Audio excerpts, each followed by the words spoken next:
John, what are the biggest fears and frustrations of MDs of estate agents with multiple branches?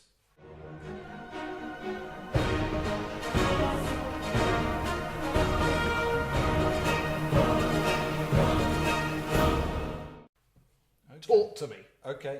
So multiple branches. In the early days, let's say you've just got the 2 branches, one person can tend to cover those. But the challenge is, as soon as you get to 3 or more, you really need to be able to rely on the team on the ground, in the branch, to operate the business the way you want them to. So, you've heard many people say before, you've got to have the systems and the processes in place. They've got to understand how to keep the environment as somewhere where people want to work. You don't want people just leaving now because your influence is no longer there. They don't really like that manager. Yeah, it's often said that people leave managers, not companies. So that's a challenge too. How do you get the reporting working efficiently? You don't want to be in ages-long meetings or your capacity's drained away just trying to keep control. Because that's a big one. I feel a lot of people, a lot of MDs feel that the business runs out of control without, they hate letting go because... Yes. But at the same time, if they keep tight control, they're stopping the people realising their own potential. So if you've got good people, controlling them, actually all it does do is demotivate them. Now, I know, because they are mutual clients of ours, you deal with a number of multi-branch MDs. Yeah. What do you do for them? So for most of them, it's actually helping them get out of the business without harming the business. So what do I mean by that? Yeah, because maybe you could give some tips to the guys out there for anyone watching this, so they could just take some little wins out there. Yeah, well, let's cover the first things first. The first thing is these guys know how to be a letting agent and how to be an estate agent. They don't need me to teach them that. They've got that. But this point is about how am I able to go home at night without being stressed? How can I rely on what I've built to work for me? They don't just want to abdicate, but it's like, I've been doing this a long time now.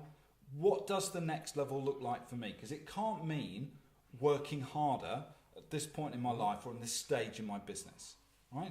So what we're looking at is how do we get the people around them that work for them to step up and address, you've mentioned it, the fear of losing control. How do we get them working right so we can take the stress level down and allow the owner of the business to stop being a manager within his or her own business and start being owner? Because this is an identity shift. Do you think that's where the biggest problem is?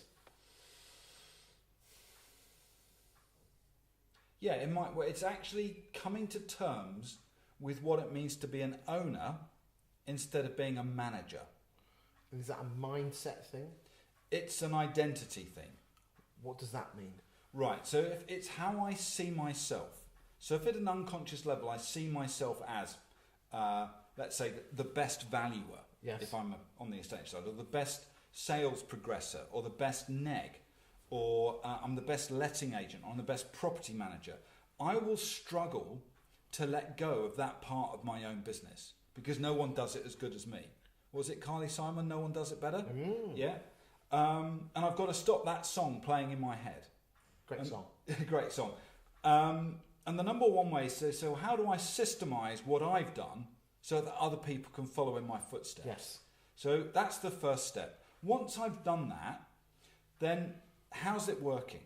What level of complaints am I getting? Am I getting my KPIs in time? There's some simple things that we can keep an eye on to know that it's working.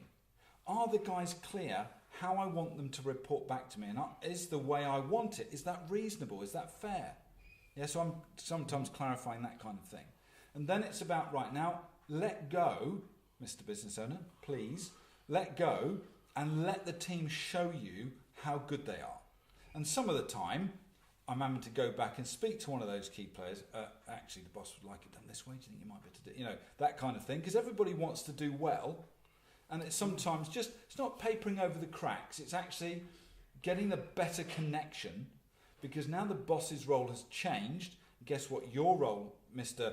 Business unit head or chief neg or whatever it is your role is, your role has changed too. Because now you've got to do it without the boss in your face every day.